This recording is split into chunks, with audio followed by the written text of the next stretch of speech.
Okay. Okay. Welcome back to the episode of Flagrant Two with X and Luke.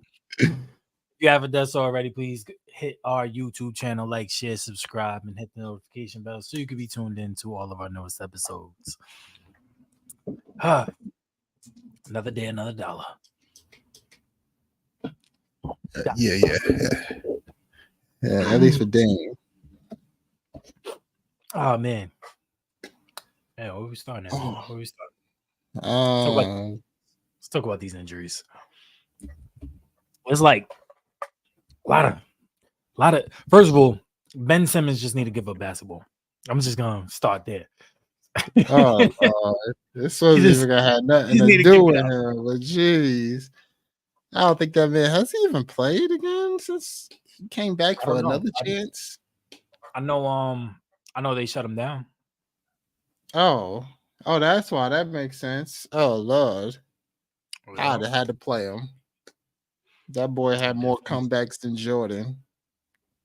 They definitely shut him down. They said that he was gonna go to a doctor and find out if there's anything that they can do with the nerves in his back or something like that. I think he needs to go to the doctor and see if they could do something about detected at your front door. A word. But yeah, I think that they should check out his brain instead of his back. That boy living in the future. But yeah, that's a fact. I think somebody just delivered something about my dog. But yeah, man, I don't know, man. It's crazy to me. If I'm the Nets, if I'm any NBA club, I ain't gonna lie, you're a straight idiot because this is all about playoff basketball. We're not talking about those teams, those Phillies, all of them. Like, it is what it is. You know, Philly would be in the play. Well, they still technically in there off the back end. They still in. So far. They still in right now. It's off the back Embiid so far. Yeah. Well, off the knee. But no, I was talking about it's the last week. Last week we have injuries for Minnesota Timberwolves, Cat. Oh, Brunson, yeah, that was the number one. Cat. Brunson, Cat. Uh-huh. LeBron, he ain't played the rest of the game because his ankle he's been dealing with throughout this year. Steph Curry just went out with an ankle injury. Yeah, last night, late in the game. Yeah, tough. And then obviously, one of the people who was injured was Devin Booker before that. But they still got two superstars who's striving and thriving out there. Mm-hmm. But it's just tough. Like when we think about it at the end of the year, to have these injuries, and then think about it, the Knicks is one of the teams that you're looking at most hurt by this because you already had Julius Randle out. So it was already enough pressure on Brunson. Mm-hmm. Yeah, then OG, then you got, and it's just like, damn, this is the end of the year when they should be getting their chemistry together and making this push. So it's like no luck for the Knicks. Mm-hmm. Is one of the teams that's tough at surviving. So what do you think about these injuries going on, man? I mean, it's tough right now.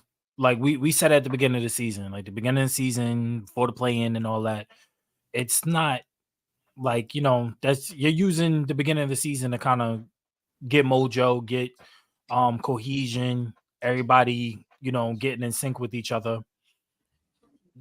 The second half of the season, you want to be playing your best basketball. You want to be entering this final stretch of the season. I mean, we're like in the third quarter of the season. You want to be entering this stretch, playing your best basketball, going into the fourth stretch, going into the postseason. You want to be healthy. You want to have everything already solidified, rotations, chemistry.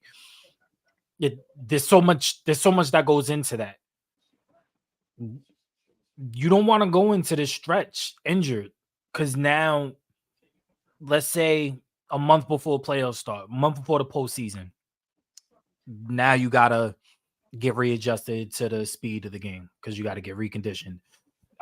You got to, get your body right, because depending on the injury, you have to get over the mental hurdle of trusting yourself to be able to make certain moves that could potentially re-injure you.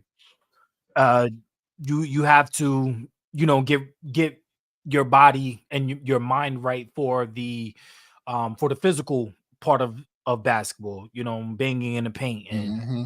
um, you know, And it's trusting your body for that. trusting your body to be able to make contact going up for a layup or going up for a dunk, or coming down off a shot. If it's a lower body injury. So this is tough. This is tough for all the teams. I think that it's most tough for the Knicks. There's no short timetable with Julius as of yet. OG could be out another month, and then Brunson's gonna be out. Three of your best players are out for a long stretch. So not only do you have to try to maintain your position in the standings, but you also gotta maintain cohesion, because you're playing guys that are gonna get an abundance of minutes right now that are not gonna see these minutes in postseason.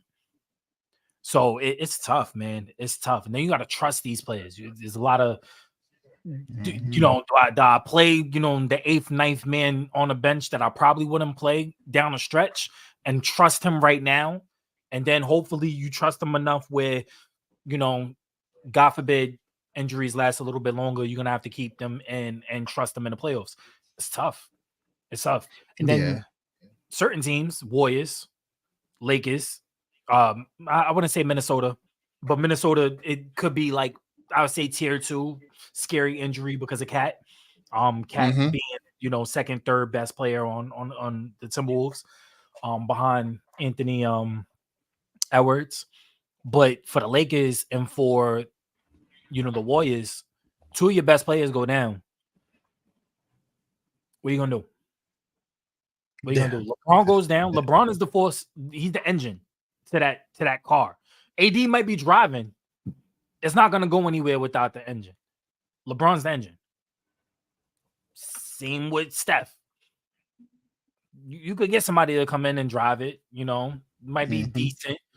You can Or look pretty with the jersey on. yeah, but without that engine, that what I'm saying. Steph and LeBron, those are V8s. Right now, without them, they got a V2. You know what I mean? You know what I mean? They got the Yeah. little they got the little battery that the little motor cars that you give to the toddlers and stuff Yeah. right there. Without LeBron and Steph, LeBron and Steph, those are Ferraris. You know what I'm saying? Facts. Chargers, Hellcats. That's a It's fact. And that was gonna lead into the next thing I said, and you really went into it. Like, who's gonna be the team's gonna hurt the most? It's definitely gonna be teams like the Warriors and the Lakers, because it's just like you said, these are the lead dogs. yeah, We never trust. I think the world has never trusted AD as a number one, especially mm, playing next to LeBron as well. Now, like, mhm. he got more comfortable with how LeBron moves, how they're gonna work together. So for him to be a number one is just like, yeah, I could be some of the lower seeded teams, and then Yeah, technically you are the lower seeded team.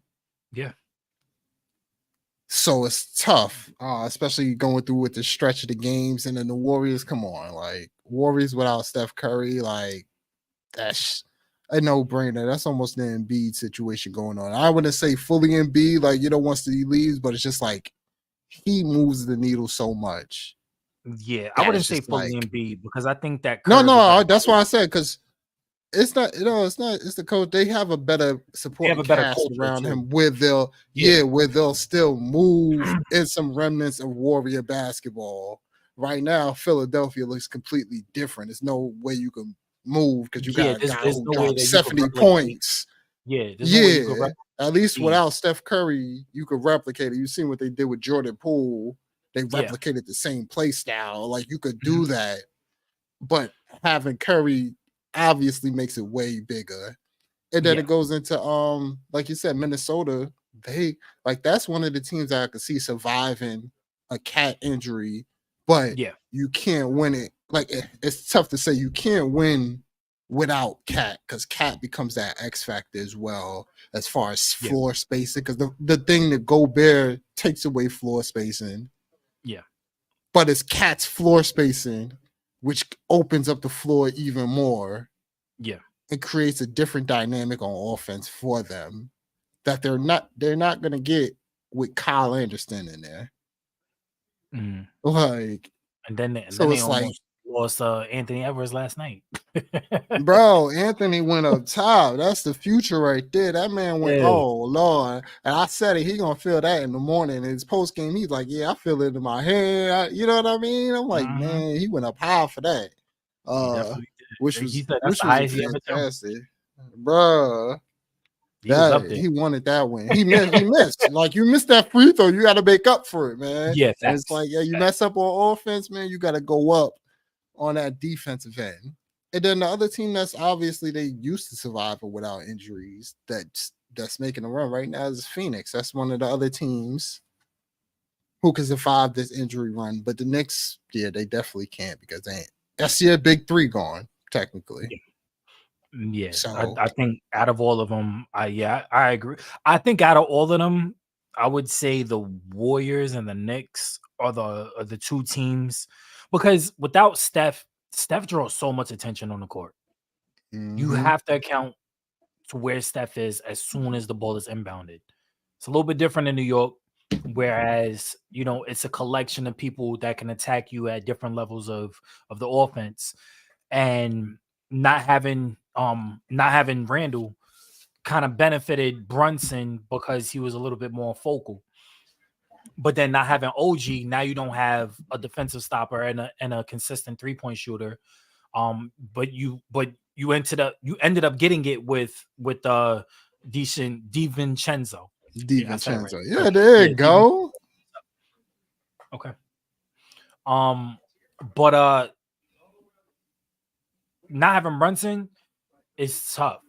You could say, okay, Deuce McBride, he could step up and fill that role, but he's not Emmanuel quickly. He's not somebody that you're going to rely on to create his own shot, to facilitate the offense. He's just in there as a backup. He's in there to facilitate a role coming off the bench. Quickly, I would say, yeah, start him.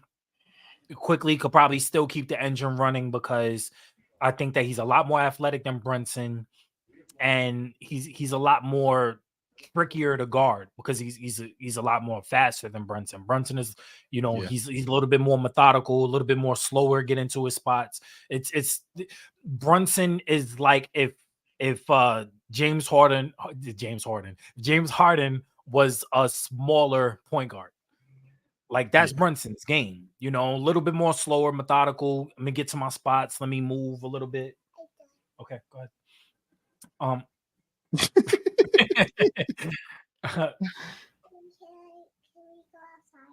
No, it is raining. But yeah, so I think that the Knicks are in the same spot with the Sixers. Embiid gone, that changes your entire offense, honestly, because he's point A, and then you go to point B, point C, whatever. But it all starts and ends with Embiid. Same thing with the Knicks. It was going through Randall, then it was going through Brunson. You could kind of run some spots through OG. It's not gonna be the same. I see the Knicks dropping in the standings with the Sixers. Heat is surging right now. We're gonna get into the Heat in a little bit.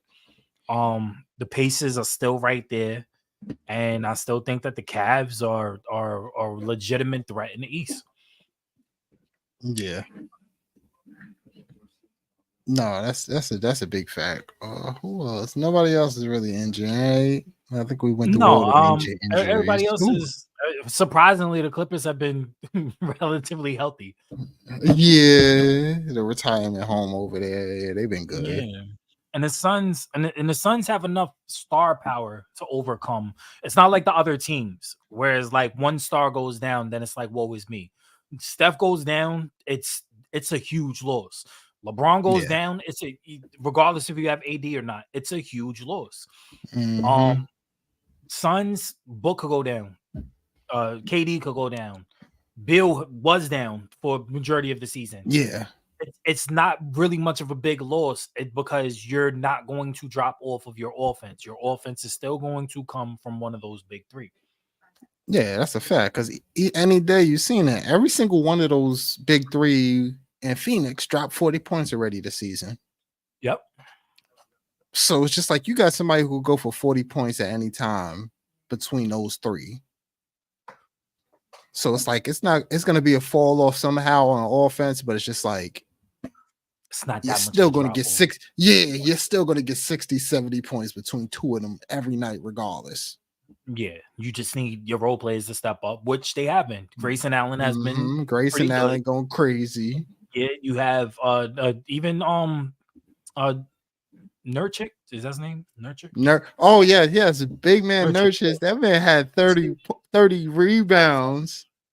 Yeah, so you're not really getting too much of a drop off. I think D Book moves the needle a little bit more than Bill, but I would, as long as he's healthy going into the postseason, I'm not really too worried about Phoenix. Exactly.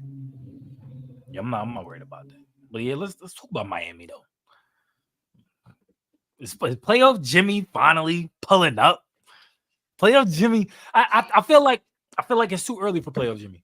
I think that it's good that he's playing his best basketball right now, but I feel like there's still another level that Jimmy could take it because we've seen Jimmy take it to another level, and it's not playoff time yet. But Miami's gonna be Miami. I feel like Miami is one of the most well-coached teams in the league. I said at the beginning of the season, Spoelstra doesn't get the credit that he rightly deserves. He should be in conversations with Greg Popovich and the Red Auerbachs and the Phil Jacksons. You know, he doesn't get the credit, but he should. Spoelstra's and he's highly intelligent and he's one of the best defensive coaches in the league. Period. Yeah, and I think you say he don't get the credit. He doesn't. But I think by the end of his career, like no matter how much fans like him or dislike him or even truly know him other than being in LeBron's coach, after all of this, he's still gonna mess around and go into like a Hall of Fame type of stuff. I mean, he deserves it. I think, he deserves it, and I think he really is because it's just like everybody who knows basketball, who truly watches it and looks at the X's and O's, you look at Eric Spoelstra and you be like, nah, he's a bad coach. That's a bad man. That's Team USA coach right there. You feel me? Yeah. Yo, look, Team USA. Hey, look. Head coach him, man. Good spot. So it's like he doesn't get the credit he deserves right now, but by the end of his career, all he does is keep his head down, does what he does, and the credit's gonna show by the end of his career. But look at what he's done without LeBron and Wade. He's taken two Heat teams that probably shouldn't have made it to the finals. And that's all off of great execution, being well coached, being well disciplined, and also knowing your opponent. I feel like there's no coach in the league better than Spoelstra when it comes to the X's and O's on both sides of the floor. When can we push the ball? When can we push the pace? When do we need to slow it down? When do I need to call a timeout? Timeouts are crucial. Yeah, a lot of coaches willy-nilly, they either keep it in their pocket and don't use it when they should, or it's like use it too early. And just not to cut you off, it's like I ain't gonna lie, it's like coaches be scared to coach at times. They just put the onus on the play. It's like, no, we just pushed the transition. I figured it was time to get them while they was not set defenses, but it's like, yo, these guys got back perfectly fine. Y'all wasted 7 seconds on the clock trying to get to nothing when it's just like, yo, you should have just called the timeout, get a set play, and work with that from there. But just like a lot of coaches seem like they don't want to be coaches, and Spo is not one of those guys. He want to get you down, situated, and like, let's play ball.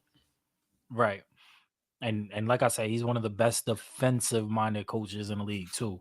I feel like there's no better coach when it comes to getting his players right in the half court. He gets his players in half court sets. He makes you Whatever team that's playing, especially in the playoffs, he makes you play Heat basketball. He makes you slow it down. You want to be a fast-paced team? You're not gonna be a fast-paced team against the Heat. The Heat is gonna force you to slow it down. You're going to have to adjust. It's how they beat the Celtics. It's how they beat the Knicks. Milwaukee. I mean, even with the Knicks, they threw bodies at Randall. How are you going to adjust? Randall didn't adjust. Tibbs did not adjust. Brunson adjusted. Brunson went off that series. Randall didn't adjust and needed the Tibbs. Yeah, it's also understanding. Brunson. I said Brunson. Randall ain't gonna make the quick pass. He trying to get his bucket, so we gonna hold that double team there a little longer and let him really mess up, and that's what he did. So, and like to go on with that, we talked about coaching and we talked about Jimmy Butler, but the thing about Jimmy, and I'm gonna say on Jimmy for a little longer. This is around the time where Jimmy actually activates. You talk about it's too early for Jimmy Butler. This is Jimmy Butler's preseason. And this is the preseason to the playoffs. His pre-playoffs, as I should say. These last 20 games, he always pumps his points up by like 5 points coming into this. Before this, I think it was like 22 points a game. After the break, he goes up to like 25, 27 a game. And he goes crazy. Like he just gets in that mode now. And it's like fantastic because it trickles in straight into the playoffs. Right. So he ups his intensity, and that's the thing that I like. Like, a lot of guys who's been playing and their team is like number one, number two. You notice these are the times where they take off a little, they take off the gas. Yeah. But for Jimmy Butler and Miami, this is seasons consistently happening post All-Star break when they literally start to play they start to play even better while everybody's taking a break, and then they got to ramp up a little. These guys are already ramped up and they keep going, and they could catch you slipping because now you're getting back into true intensity while these guys have been intense this whole time. Yep. And that's why one thing I like. It's hard to play against them. You look at how the Bucks were completely gassed against the Heat in round one of last year. Like that's literally why the Bucks. I mean, other than Giannis being injured for the first 2 games, but I think that even with the healthy Giannis coming in, I think that it would have probably pushed it 6 or 7 games. Where it was like 5 games. I think they would have pushed it 6 or 7 games. But ultimately, I think that Miami would have still won that series. Miami last year, coming into the second half, they had the best net differential going into the second half of the season.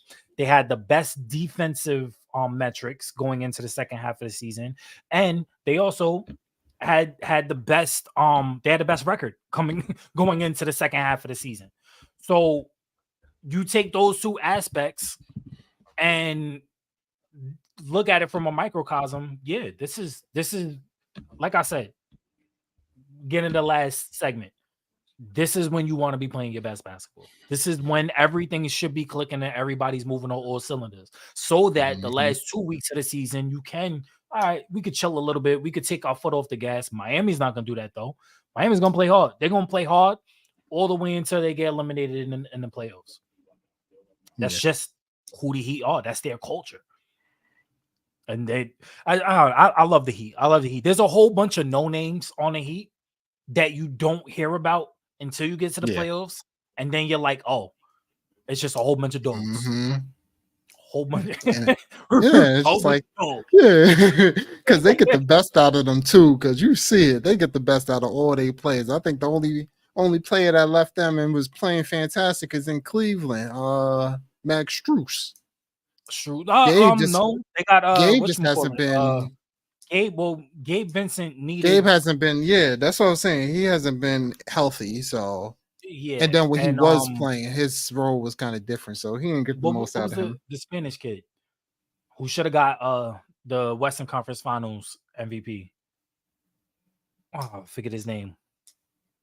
Ooh. He's in Charlotte now, isn't he? Oh, you're talking about no, he's still out there. That's his twin brother who was out in Charlotte. Okay, yeah. He's the dog. That's a dog. Yeah, no, he's still That's a out in dog. Miami. Yeah, yeah. I think he That, broke. that boy, good that they retained him because he's a dog. Yeah, let me And see. and you getting dog performances out of people that you think that are not dogs, like Yeah, Duncan Robinson. you know, Jaime yeah, he was Jaquez scary, has been man. going He good was this scary. year. He, Then Terry I forget his Rozier name, as a man. pickup was fantastic. What the hell is Damn, his is he name? gone? I thought he went to the Hold on, I'm gonna check right now. Yeah, he not here. Oh, I forgot Yeah. they got Oh Kevin no, Love. Caleb Martin. There you go, Caleb Martin. Caleb Martin. Yeah, he's still there, right? Yeah. I'm Yeah, not tripping. He that's got my to be boy. injured or something. That's my boy. And they He got Terry said, he said Rozier, that's who's my another boy. dog. I just can't remember his name. Yeah, because he coming off the bench. Caleb Martin, that's my boy. And you got Terry Rozier, who's another dog. You got Kevin Love coming off the bench, and he's just giving you quality 10 to 15 minutes each night. Jovic has been going, he's been steady. And Duncan Robinson has been playing great, man. He's been Duncan been efficient. playing fantastic this entire year.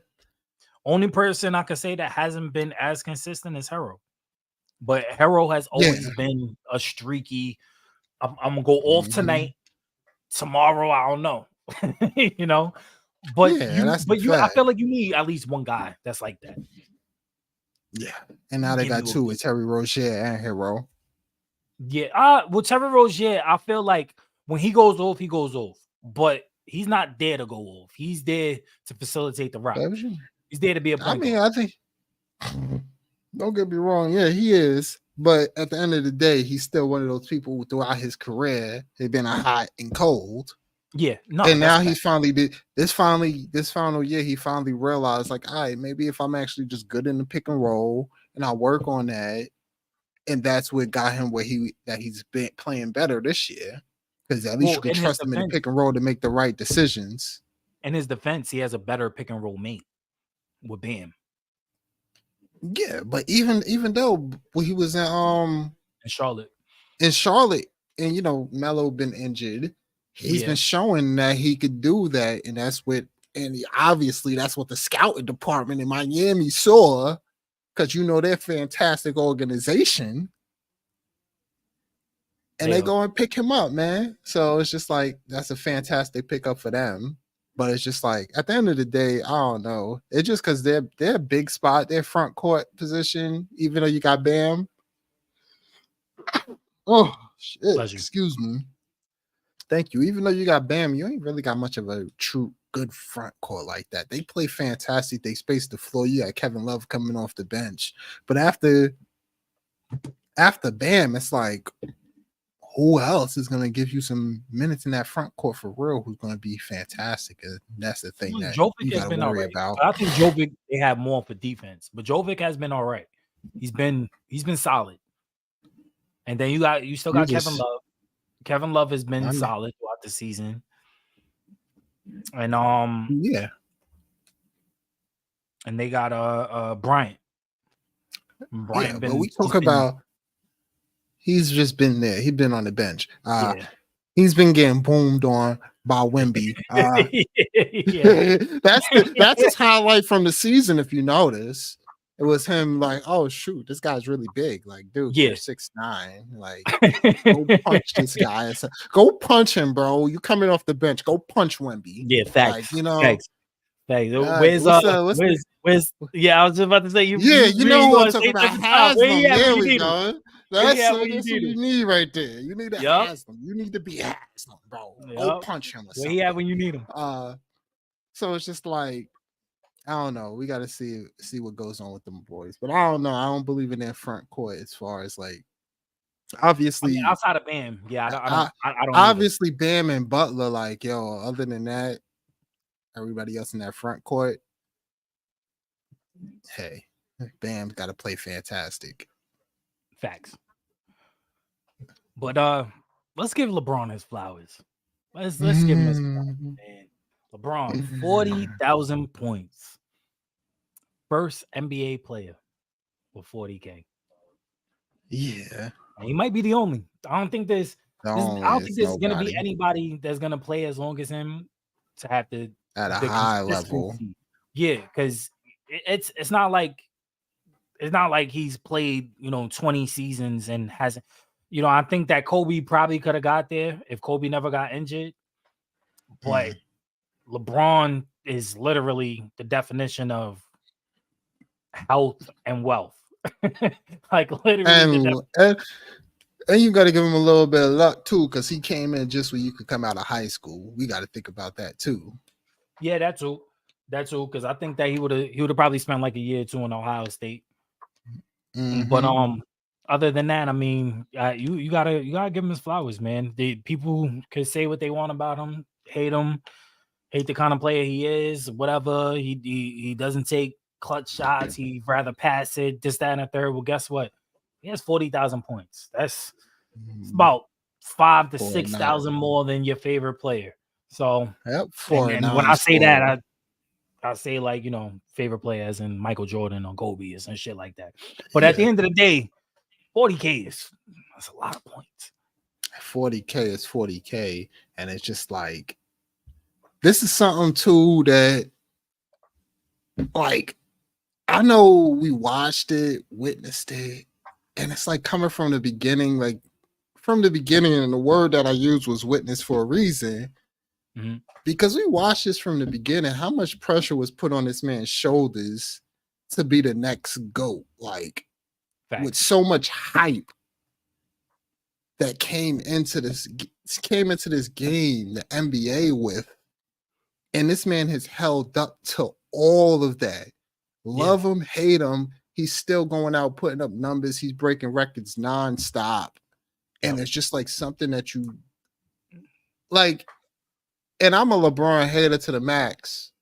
I am. I hate LeBron. I don't like the guy, but I love the basketball. You know what I mean? Like you watch the basketball, and you just like, yo, you appreciate it, and that's what I did. Like even though I hated him, I watched him nonstop, and I appreciate the basketball that he's giving us.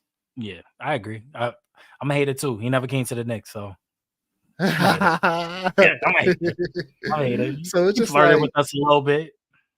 Yeah, and it's just like, yo, just like he made himself kind of a villain too with his move, his tactics, how he moved. I truly hated him because they're flopping. That was like you're 6'9", 250, and that flopping era of him was so like draining to me. Was it Muhammad on the Bulls? During the Bulls series? Nazir Muhammad? Yeah. Nazir Muhammad. And he was yeah. Come on, bro. Come on, bro. I think he's taller than you, but come on, bro. You were bigger than him. Way more. Got more muscle mass. Come on, bro. And he flew. He launched himself down that court. You got him. You got even the flop with like this is supposed to be a praise and LeBron moment. I'm sorry, but that flopping error was a thing. Even the Nate Robinson one. The Nate Robinson. The Nate Robinson flop was crazy, but I think the Curry one was even more crazy, bro. Curry came off the high screen. LeBron came up, tried to hedge it, and he acted like Curry was like 1,000 pounds. Bro. Hello, Steph Curry. It's just like, yo, come on, bro. But yeah, anyway, we passed all this damn flopping thing. Like I was saying, this is just something that we have got to witness because at the end of the day, the record before was Kareem. It's just like, come on, I ain't get to see that. Nope. None of us got to saw that. A lot of these big records like Bill Russell stuff, all the stuff that they got going on, we have never got to see. We're just living off of word of mouth, putting them on list, even though we never seen them, but we understand their greatness was great. Right. Wilt Chamberlain. But now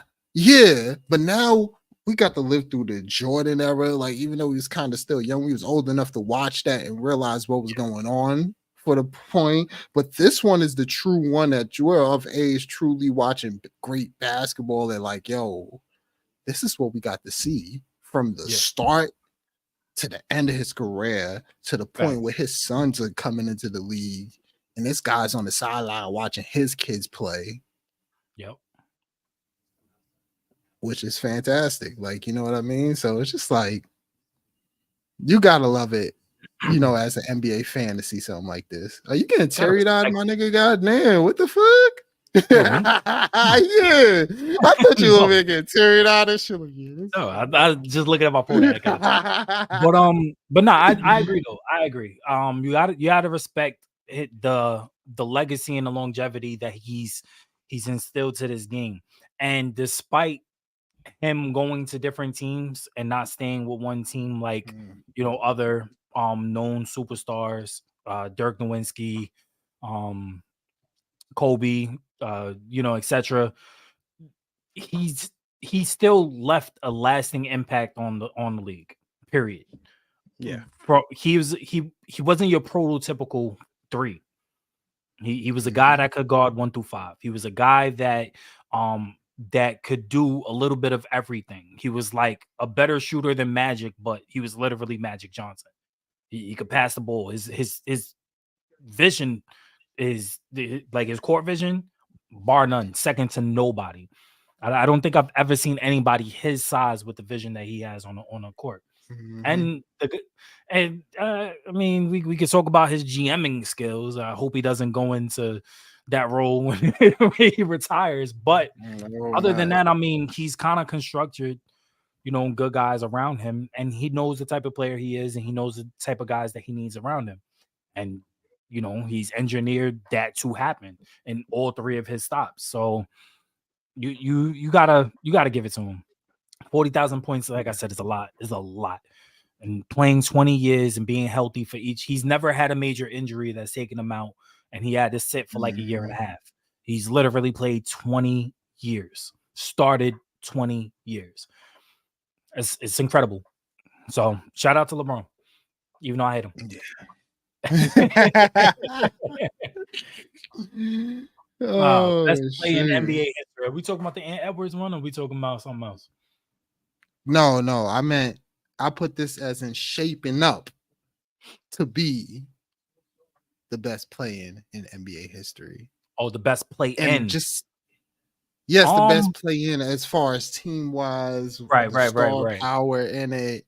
And it's just like, and that's why I put the West because the East is Yeah, trash. yeah, the East, And yeah. when we East. think about the West right now, as far as like the playing scenario goes, you have the Warriors, even though they literally just lost Steph Curry, which is unfortunate. Well, You how got long is he out? They haven't put a timetable on it? they haven't they got to look today, so Yeah, okay. it should I'll be some reevaluate. news about it soon. Yeah, but Okay. you got the Lakers, you got the Warriors, you got the Mavericks, And then you you got the got the Kings. Kings and Suns fighting for that 6-7, and Right. these are all within like a 0.5 a game behind each other. Yeah. Pelicans are So right it's there too. like, Mm-hmm. yeah, but yeah. So it's just like this is truly shaping up to be one of the toughest play-ins in Plans. NBA history if these guys play and they're really healthy at this point. No, I agree. I think that when you look at it, come playoff time, Steph is not missing the playoffs. I Yeah. he's gonna get his body right and be there in time for the playoffs, depending on if they're able to make the play-in. I think that Steph has been fantastic all season long. He's been literally the only offense that they can really thrive off in Golden State. So they're still a threat. Lakers, long as you have LeBron, they're a threat. The Mavs have been a threat. They've been up and down lately, but they're a Mhm. threat. You have a healthy Luca, they're a threat. And then the Kings, Suns, and Pelicans. Pelicans, I feel like they're one of my more wild card. They're like my X factor. Yeah. Like it's like it could go either way because of the talent that Mhm. they have. But the Suns, I feel like out of all of those teams, the Suns is probably the most That's threat. If they scariest. have Yep. to fall into the play-in, there's no team getting past the Suns in the play-in, and Nah. that's how I feel. The Kings probably are like second or third on my tier of the play-ins, only because of how they play, how Mike Brown gets them into their rhythms, into their spots, and he's another defensive-minded coach that he we stop them on this end, we could get breaks. They're one of the fastest teams in the league, on the break. So, and then on top of that, AD is 0-8 against the bonus. I don't know why that's such a stat, but yeah, he's 0-8 against the bonus. It's the bonus plays I for ain't gonna lie, I didn't even know that. Yeah. So yeah, AD is 0-8 against the Sacramento Kings. Damn. Yeah, So that's what they saying. Them Euros own LA, man. That's what it sound like. Because Jokic ain't losing them since that sweep. Yep. Now Sabonis ain't losing it. Oh Lord. 0-8. Yeah. So when you look at it like that, yeah, I think you're correct though. This is it's a star-studded, because I mean, you look at everybody in the West right now in the play-in. All of them are above 500, each and every single team. The Warriors are 33-29. The Lakers are 34-30. The Mavs are 35-28. The Kings are 36-26. The Suns are 37-26. The Pelicans are 37-25. Each team is about 6 to 7 games above 500, and it's gonna be tough. It's gonna be tough. This. The West has been stacked. Like, I don't understand why. Yeah. Why it's even a conversation. Like, they've been stacked. You know how real the West is, bro? This is how real the West is. The San Antonio Spurs is already eliminated from the eliminated from the playoffs. 13 wins, right? Mm-hmm. And in the East, Wizards and Pistons have 10. The Pistons have 10 wins. The Wizards have 9 wins, and they're technically not eliminated yet. That's crazy. They are not. But the Spurs have more wins, and they're already eliminated in the West. And they're already eliminated in the West.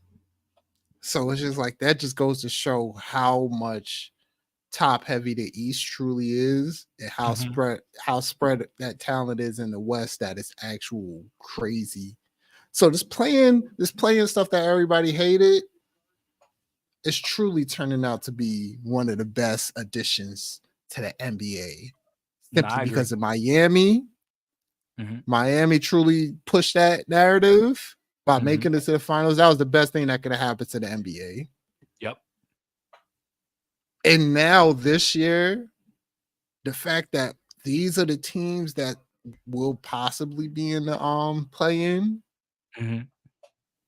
is going to be crazy for their ratings. And not to mention they already had a great in-season tournament with one of the teams who we didn't even think of in the Indiana Pacers made a run to the finals of it, and the Lakers won. LeBron won. So it's like this year the script writers, they've been scripting. Writers been writing. Say that. Nah, I agree, man. I agree. And it's crazy because the Jazz are surging right now. Jazz are playing really good right now. They've been playing. I feel like the Rockets are young enough to get stuff together. I don't think that this is their year. I think that you give them another year, the Rockets are gonna be in that conversation next year. Grizzlies are gonna be in that conversation.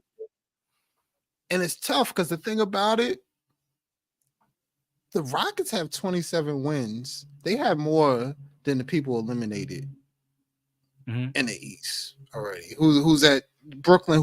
Not eliminated, but who's trying to get into that? Who's fighting for playing? Yeah.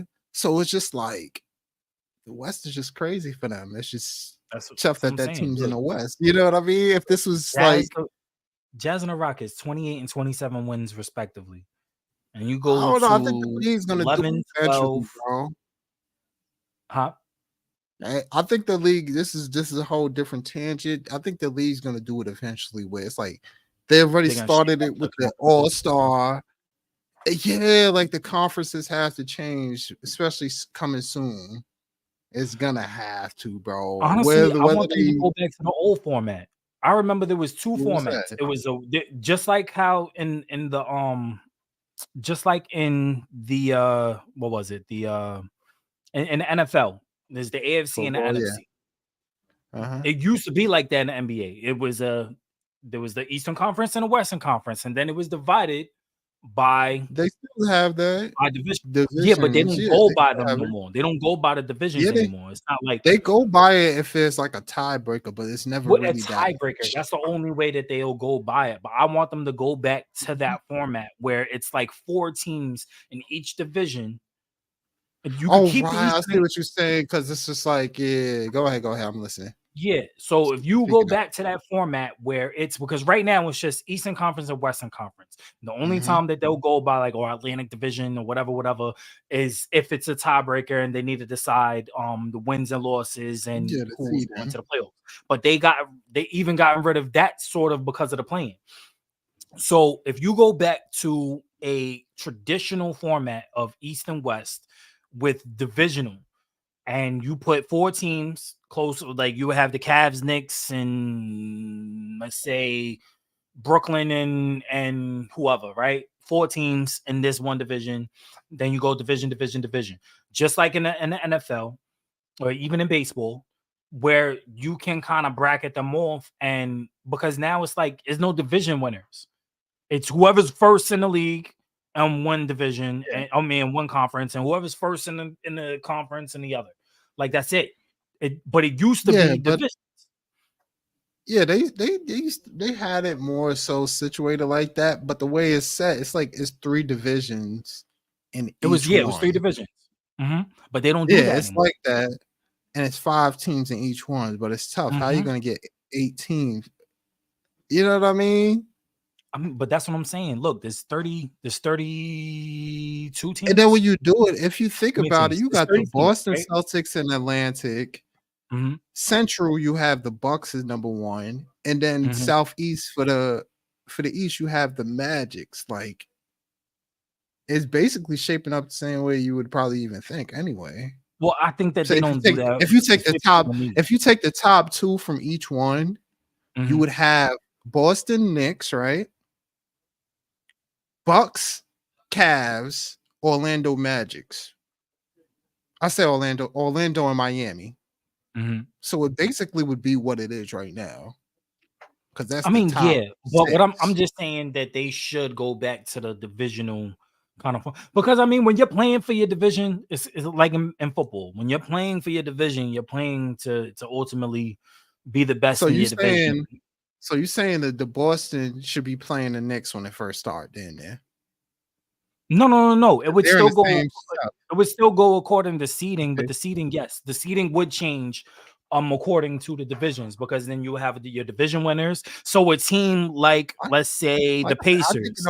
I think that works in football, not basketball. I think that's why they went away from it, bro. I ain't gonna lie. I mean, I'm not mad at it. I'm just saying that it just it to make it a little bit more competitive, to Mhm. make it a little bit more like, okay, this is what we're gonna do going into the playoffs type thing, and what's the real race? Because I feel like there's no true stakes to the playoffs with the playing in the East, not in the West, in the East. But it would give a competitive advantage. Because let's say who's a I don't know. Celtics I think would ultimately, let's say the Hawks. Let's say the Hawks are the Southern, right? South so division. also Hawks are It would, southeast. yeah, so they would end up They're being number third. one over there or third. No, Yeah, Pacers. they're third One of right them. now. It's Orlando Magics, Miami Heat, Atlanta Hawks. Okay, so then it would be the South. Yeah, so Yeah. yeah, that is tricky. That is a little weird, That's especially what with I'm the saying. playing. That's what yeah. Yeah. That's what I'm Okay. saying. That's the reason why they probably went away from trying to have that truly be something. Because they probably had that. I ain't gonna lie, they probably had that because And of then teams that travel. shouldn't have been in the playoffs got into the playoffs because of that. I mean, it makes Yeah, sense. that happened. It makes That sense. happened before. That Yeah, happened. I know that happened. So that's that why they makes went away sense. from it. That makes But they sense. I'm probably not. had it like that at the beginning for like travel reasons. Because travel back then was the best. I don't care what anybody say. So they probably had it like that for travel situations. But Yeah, but I'm now, not mad. like, yeah, because that's what I'm saying. Like certain teams, like you know what I mean, you got to fight extra hard because you're in the same division as the team who's sweeping this division. or that one team made it because that other team swept everybody. You happen to win against the other people. You barely made it. Yeah. But now you got a division that's completely everybody's damn near neutral and they're really fighting for a divisional win. Like, so it's like, yeah, let's get rid of it. Whoever's the best. And that's why I was saying before I was rudely interrupted by the divisional nonsense. Is I could see it happen within a few years where they mess around and flip this playing into it doesn't matter what your division is. I mean, not your division, your conference. I don't know logistically how they'll do it, but I don't know. It's tough, but it's gonna be it's gonna be some way, I bro, think they where they're should gonna just do it. shake up Because the it's just the conference. fact that the East, yeah, but it's just the fact, like, all right, it's only like 2 teams who's technically not in the right conference. I know for a fact it's Memphis Grizzly. Yeah, They're Memphis. supposed to be on the East, and Uh-huh. then if you add New Orleans. if wait, who New Orleans on? New Orleans in the West. Louisiana. Yeah, Yeah, but I'm Louisiana. saying they in the West. Oh yeah, the Yeah, they're in the Pelicans. West. Yeah, so but they would have to add 2 teams, and that would be Vegas is one that they talking about. That In replaces Seattle. one, and then in Seattle, yes, that replaces another West, and then it'd be able to pushes them to the East, and then it'll work out better. But I believe. that's what I'm I believe saying. Like right now, it's just like you need those 2 teams to come into the NBA for it to shake that up a little, and then it puts each conference at 16, right? At 17? Yeah, that's 16. No, 17.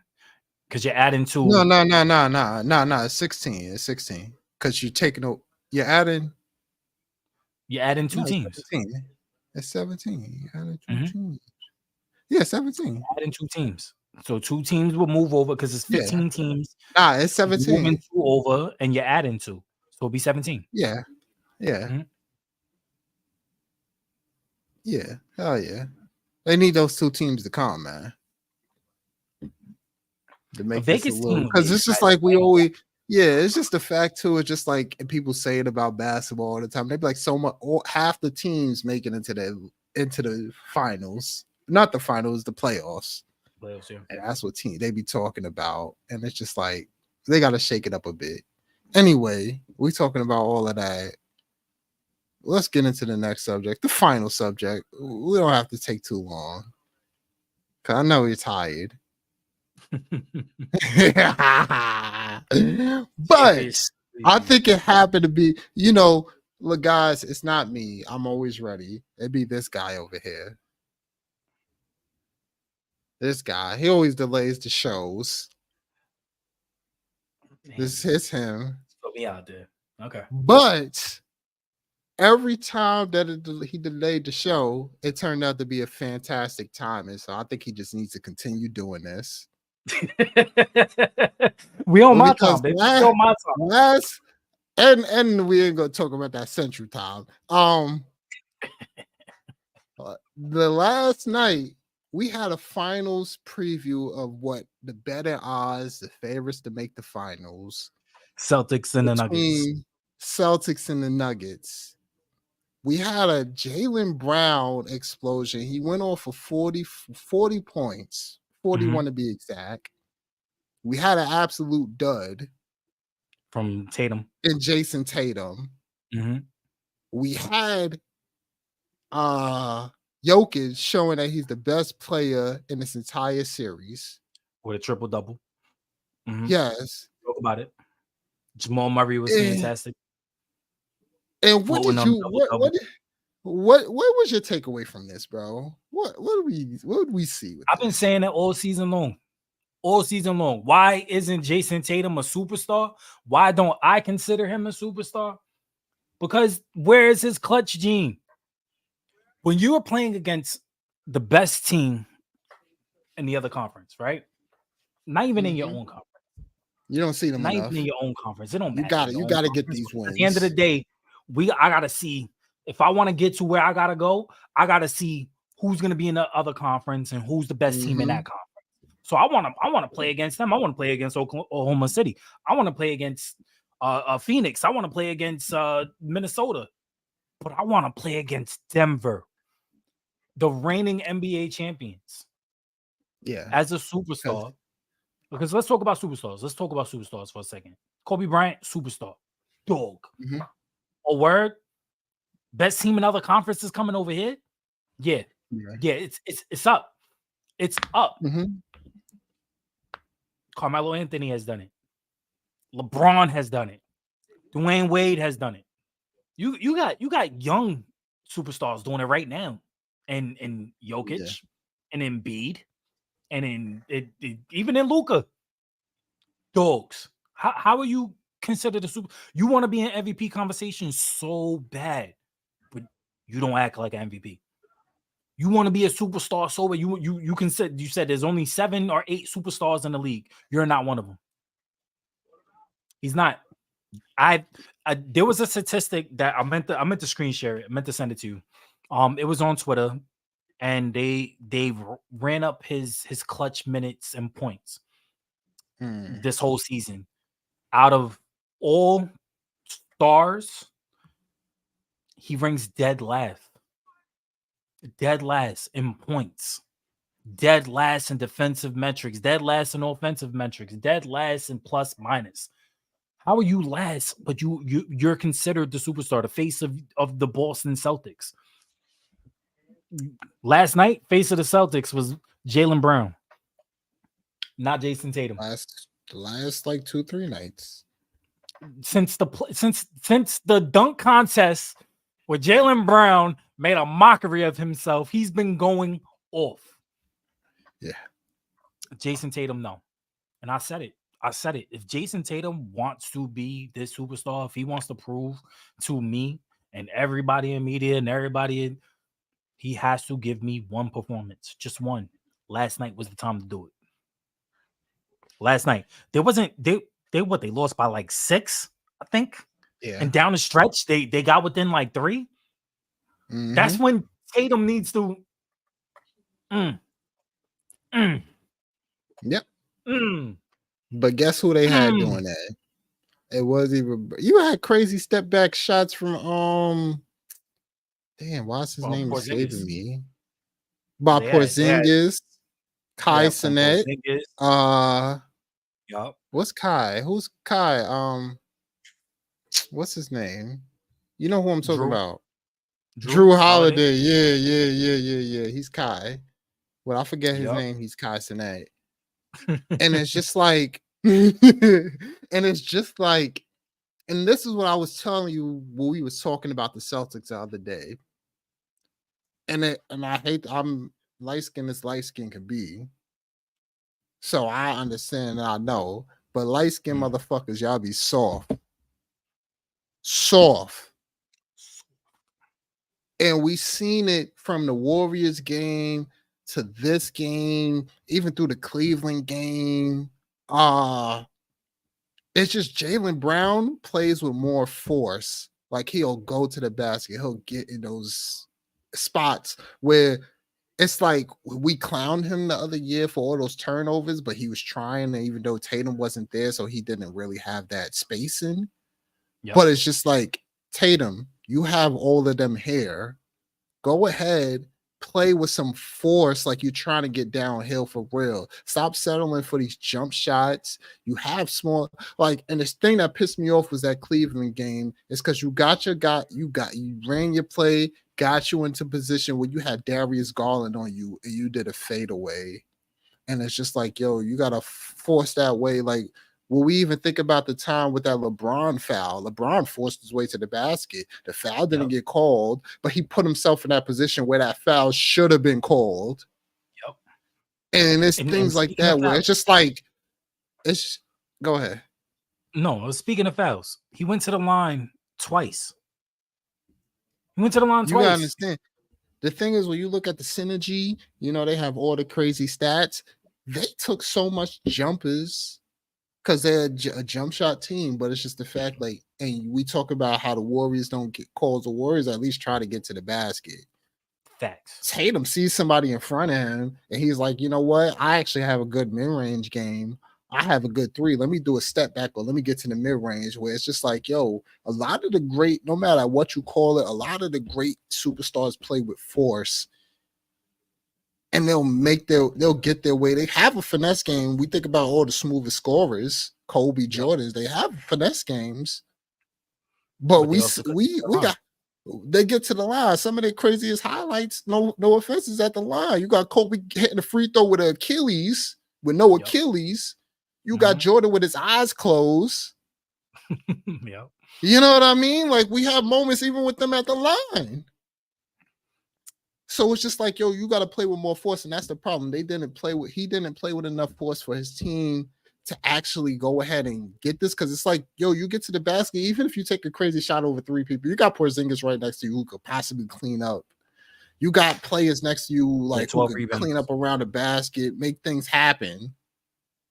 And it's just like you just go ahead. It's just so disappointing because you're sitting here talking. I love Jason Tatum. I love his game. I truly do. That's my guy. But everything that you're saying, you're hitting the nail on the head, because it's like there is no Jaylen Brown, 7 for 14 from the three. I mean, from the free throw line. 7 for 14. That means that he got to the line at least 7 times, at least 7 to 8 times. He got to the line. That means he put himself in position to get to the line, which means that he was being aggressive. Yeah, he didn't shoot great from 3, 2 for 7, but he was 16 for 29, meaning that he was driving. He was forcing his looks. Tatum, 5 for 13, 2 for 5 from 3, 3 for 4 at the line. That means you got to the line 2 to 3 times. There's no reason why Jaylen Brown, who is the Robin, who's option 2, should be getting to the line more than you. And that was a rhyme, pun intended. There's no reason why your number 2 should be getting to the line more than you. Bars. There's no reason. There's no reason. Bars. Tatum wants to be the superstar. You have to take that next step. Last night was the time to take the next step. What was it? Two games before, you went off. You had like 40. You get 20 here, 25. Let's say 25. You get 25 here in this game. You win the game. Different. You win the game. You put pressure on them. Go downhill. Yep. And I think that a lot of players that don't have that good of a downhill game, that he's not as good around the rim without maximum spacing and actually getting there for the dunk. Maybe he's not working on his layups too much, or maybe he doesn't have full confidence in your layup, but you're never going to know unless you actually go downhill and try to do a finesse layup, try to up and under, try to get the defense back on their heels so that you're dictating and or do what I do. Do what I do in 2K. Cut in. Go with the basketball. Act like you're going to go up. Run back out. You have a mid-range game. I know you hate it. But it would work. It would work for Tatum. And then once they start playing that, now you could – they're not going to dump. They're not going to jump. I'm just going to dunk it now. Boom. All I'm saying is you give me 5 to 10 more points. There's no reason why your number 2 should have 41 and your number 3 should have 24 and you only have 15. That's all I'm saying. Yeah. And like you said, it just goes to show. And the thing about it with Tatum, and I've watched it from the beginning of his career to now, when he does go to the basket, he's one of those players that go to the basket with his head down. Like, I don't know what. I hate players who do that. He goes there with his head down. So sometimes he don't know where he's at on the floor. So I could see why he doesn't go to the basket as often. But he has kind of fixed it as he's been getting older into the league. He's been getting more physical, going to the basket as well, and has had his head up at times, but he still has the tendency to have his head down. So I can understand why he truly does it, but you still got to do it. Yeah. You still got to figure out a way to get to that basket and make things happen. But this isn't all on this is all on Boston. I think everybody played well for Porzingis, all of them. But the Nuggets, as a team, as a unit, and this is why I said the Nuggets is still one of the favorite. I don't care what however anybody feels about it. These guys, late game execution, when it comes down to the clutch, they always get the shots that they want. And it's always works. Like even they'll always run the action, whether it's DeJounte, I call him DeJounte Murray. Jamal Murray and Jokic always figures out the way to get themselves in some action. It always has Aaron Gordon in that dunker spot. He's gonna figure out a way to get to that dunker spot for an easy lob. KCP in that corner. And it's like when you get down to the late game, it's always something. And it's like that's literally what happened that entire end of the quarter where KCP actually had a chance to hit a three in the corner. He missed. But guess what? They produced a great shot for him. We got that late game lob by Jokic to Aaron Gordon. Yep. And it's like these guys, no matter what, and if you could look back at every game they play in late games that is close like this, they always figure out a way to get these shots and get it figured out.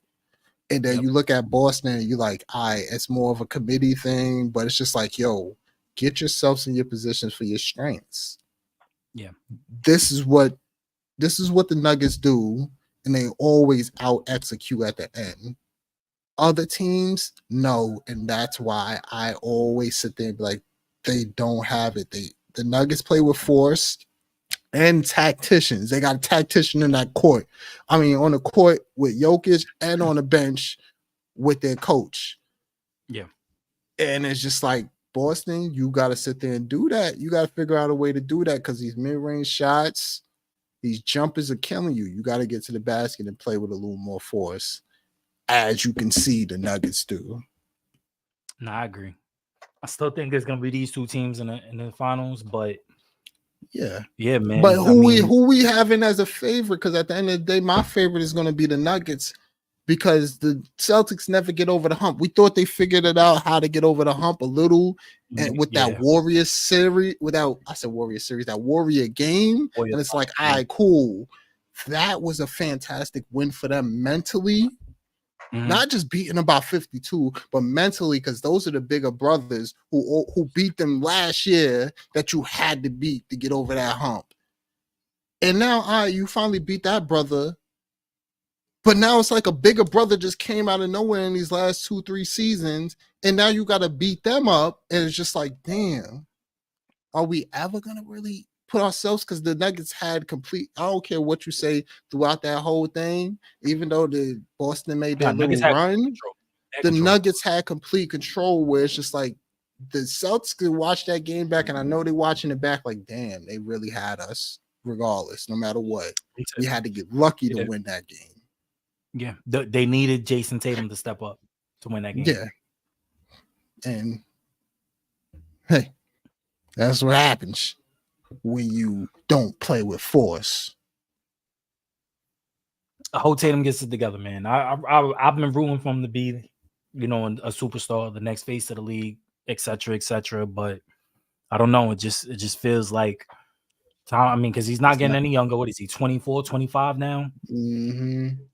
You're entering your prime. This is when you're supposed to be taking that leap and becoming that superstar, and he just hasn't.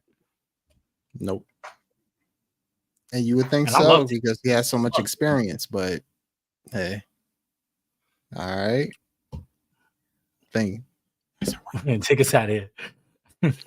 Y'all already know the vibes, man. Like, share, sub, and all the above. Were you hitting the gym this week, man? Put this on in your podcast. Tell the other people next to you that we talking shit about the NBA.